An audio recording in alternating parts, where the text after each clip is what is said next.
चल रहे हैं और उसी का बैठक किए हैं। हम लोग पर्ची में चलाएंगे। आप लोग, हम लोग सब किसान के साथ हैं। जय जवान जय किसान। धन्यवाद बलदेव चौरसिया जी, उन्होंने प्रकाश डाले कृषि बिल के बारे में।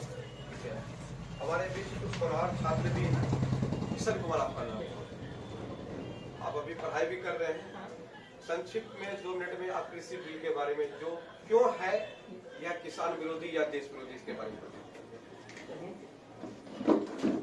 जमालपुर के सम्मानित नागरिक एवं हमारे माताओं बहनों, आज मुझे इस कृषि बिल के बारे में आप लोगों के बीच कहने का अवसर मिला है। बिल को तैयार करने में उस साइमन कमीशन में एक भी भारतीय नहीं थे, एक भी भारतीय नहीं थे, और वे पूरे भारतीयों पर लागू होना था।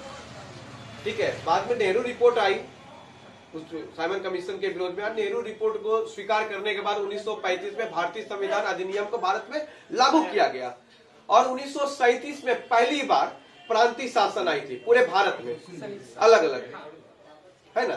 तो हमें देखना है कि ये जो कृषि बिल बना, क्या इसमें पूरे हिंदुस्तान में जहां जहां कृषि यूनियन है, अभी जैसे दिल्ली में कर रहे हैं, 32 यूनियन के लोग आए हुए हैं दिल्ली के आसपास उनके में, क्या यूनियन के किसान के यूनियन से लोगों को लिया गया था सहमति इस बिल को बनाने में? अगर लिया गया तो ठीक है, अगर नहीं लिया गया तो क्यों नहीं लिया गया? अगर मान लीजिए हम कहीं भी कोई भी चर्चा करते हैं, अगर रेल की बात करते हैं, तो रेल के विभिन्न यूनियन के लोग अगर आवेदन देते हैं तो उस पर विचार होना चाहिए, तभी तो आगे का कार्यक्रम बढ़ेगा।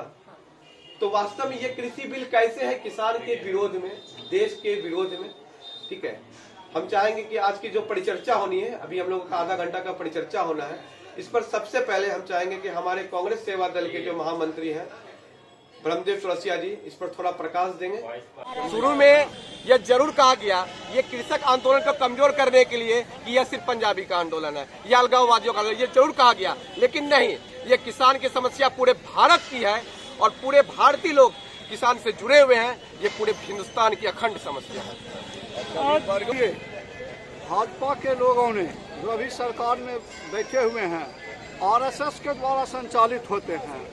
ये लोग कहीं हिंदू मुसलमान, कहीं किसी को गुंडा बना के, आपने देखा होगा कि कटिहार में शक्ति मलिक की हत्या हुई थी, उस पर हत्या अपराधी लोगों ने किया, लेकिन भाजपा के प्रवक्ता ने कहा कि तेजस्वी जी ने करवाया।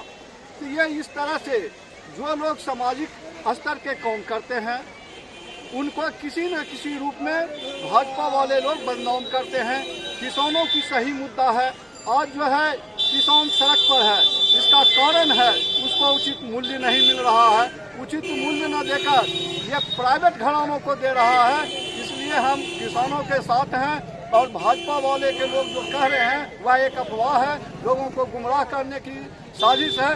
खालिस्तान के अगर समर्थक करते हैं तो सारा शासन प्रशासन उनके पास है, वो क्या कर रहे हैं उनको तो पकड़ के दिखा दे।